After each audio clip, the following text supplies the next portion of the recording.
Selamat pagi, Bapak Ibu, saudara-saudari, dan anak-anakku yang dikasihi oleh Tuhan. Shalom.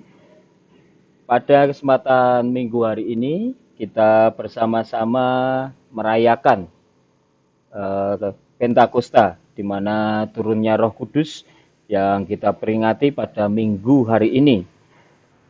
Masa Paskah sudah kita lewati bersama-sama, dan saat ini kita akan bersama-sama untuk kita merayakan turunnya Roh Kudus atau Pentakosta. Namun sebelum kita bersama-sama merenungkan firman Tuhan, mari kita bersatu hati di dalam doa. Mari kita berdoa. Selamat pagi Tuhan, kami bersyukur atas penyertaan dan cinta kasih Tuhan, di mana Tuhan telah menyertai dan memberkati kami sampai saat ini.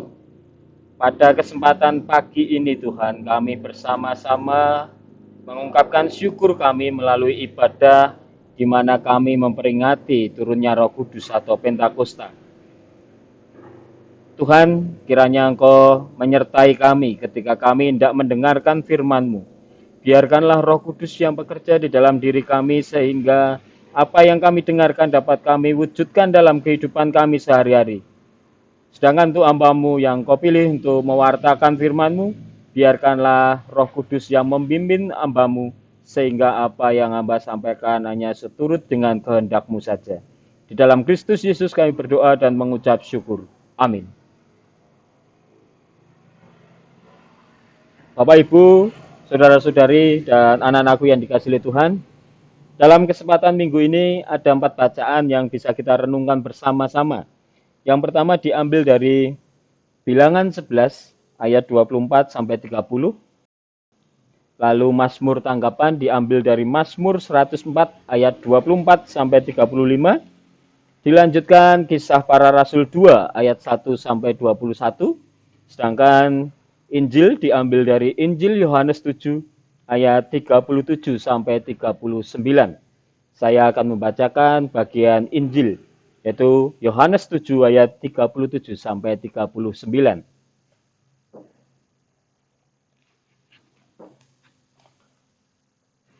Air sumber hidup.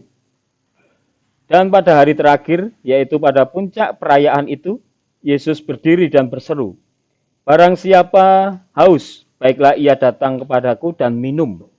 Barang siapa percaya kepadaku, seperti yang dikatakan oleh kitab suci, dari dalam hatinya akan mengalir aliran-aliran air hidup." Yang dimaksudkannya ialah roh yang akan diterima oleh mereka yang percaya kepadanya, sebab roh itu belum datang, karena Yesus belum dimuliakan. Demikianlah pembacaan firman Tuhan. Berbahagia tentunya kita yang mendengarkan firman Tuhan, merenungkan dan melakukan dalam kehidupan sehari-hari. Haleluya. Shalom Bapak Ibu, saudara-saudari, dan anak-anakku yang dikasihi Tuhan.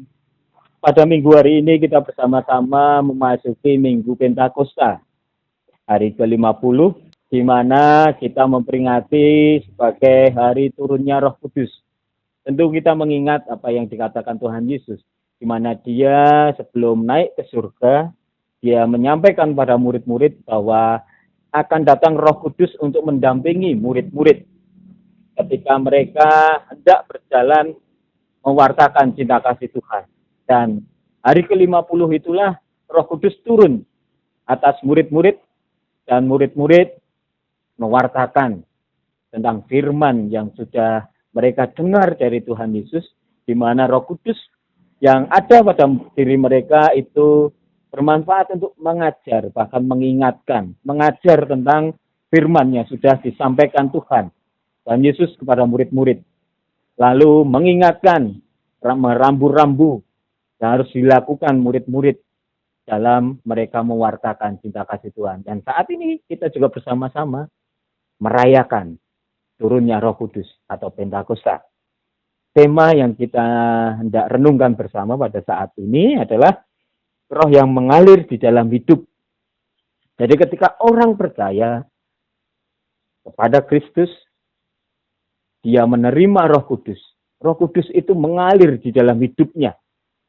Namun, di mana tadi peran Roh Kudus itu untuk mengingatkan, lalu juga mengajar, itu harus direspon oleh setiap orang percaya. Ketika orang percaya tidak mau merespon, ya akan sulit. Karena tentu kita mengingat bahwa kita memiliki kehendak bebas untuk memilih segala sesuatu dalam kita melangkah di dalam hidup kita ini. Kalau kita tidak mau dipimpin, tidak mau diajar oleh Roh Kudus, ya tentu Roh Kudus tidak akan bekerja di dalam diri kita.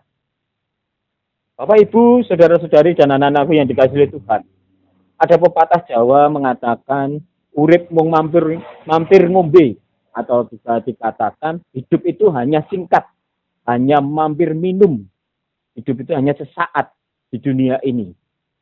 Nah, ketika kita sudah mengerti atau memahami tentang falsafah atau ungkapan Jawa itu, kita perlu merenungkan di dalam diri kita, sejauh mana hidup kita yang singkat, yang saat ini Tuhan berikan kepada kita ini, sudah dipimpin oleh Roh Kudus. Sejauh mana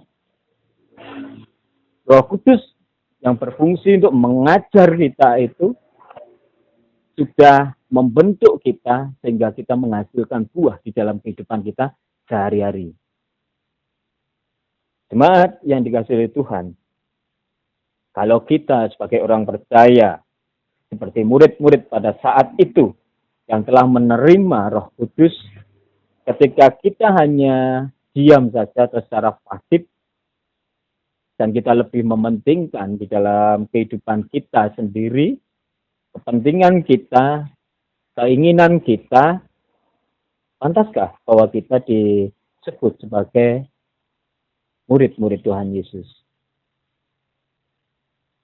Kalau tadi kita melihat di dalam Yohanes 7 ayat 37 sampai 39, di mana di sana Tuhan Yesus memakai perumpamaan, mengibaratkan Roh Kudus itu seperti air.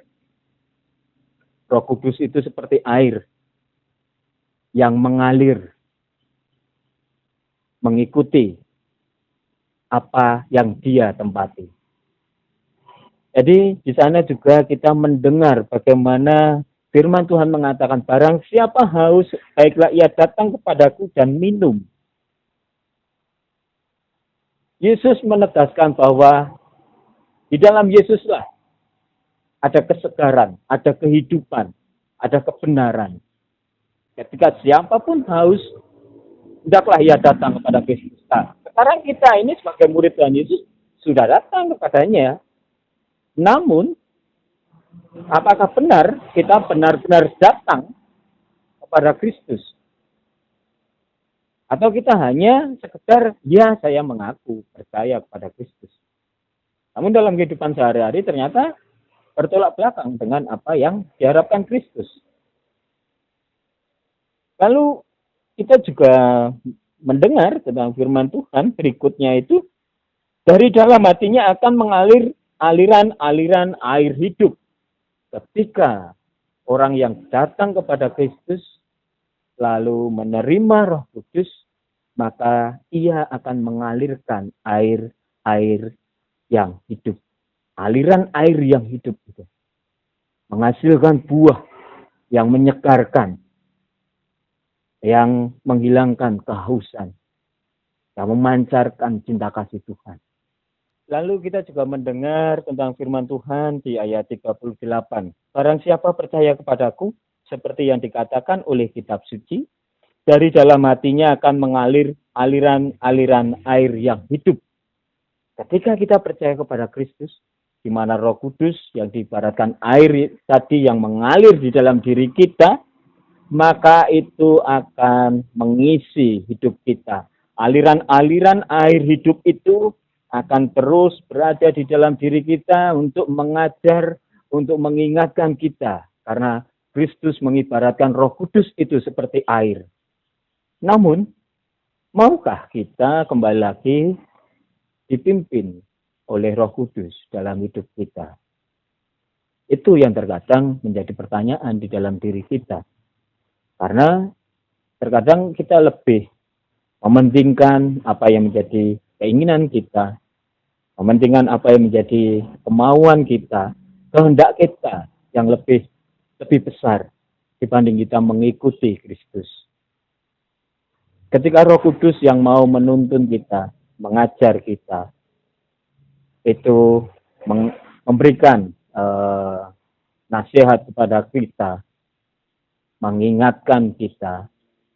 Namun ketika hati kita tertutup untuk mendengarkan itu, tentu akan menjadi sulit untuk kita dapat memiliki kehidupan yang sesuai dengan apa yang diharapkan Tuhan.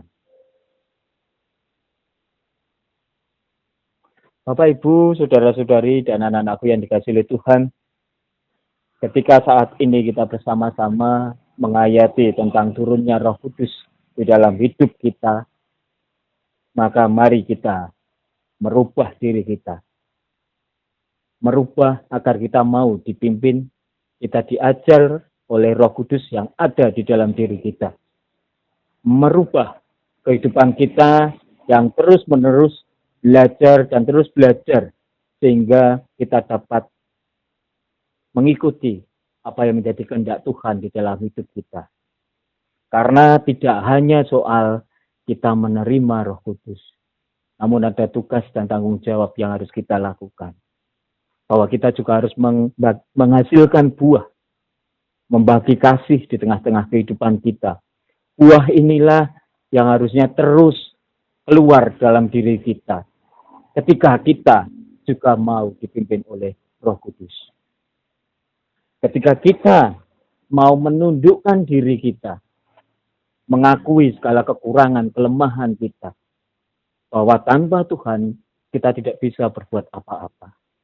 Kita ada saat ini itu karena Tuhan. Kalau bukan karena Tuhan, siapakah kita? Kalau bukan karena Tuhan, apa mampu kita sampai saat ini? Apa mampu kita memiliki segala sesuatu saat ini? Apa yang ada di dalam diri kita, itu karena Tuhan. Campur tangan Tuhan. Mari, kesempatan yang Tuhan berikan, yaitu hidup yang sementara ini, mari kita berusaha terus-menerus dengan kerendahan hati kita, dengan ketulusan hati kita, bahkan kita mau membuka diri kita, mengosongkan diri kita untuk Roh Kudus yang memimpin di dalam diri kita. Roh mengajar kita, Roh mengingatkan kita, mari kita dengarkan. Sehingga hidup kita benar-benar dipimpin oleh Roh Kudus, bukan dipimpin oleh diri kita sendiri. Kiranya itu menjadi kekuatan bagi kita bersama untuk kita renungkan.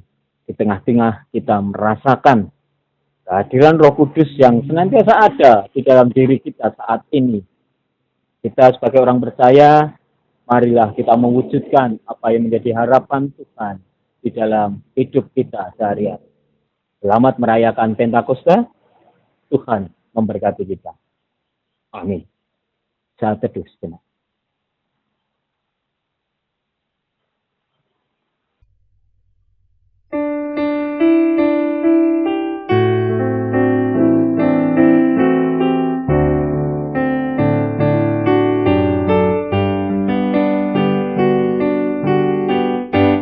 Peganglah tanganmu, Roh Kudus, setiap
Sahabat terkasih, mari kita bersatu hati di dalam doa.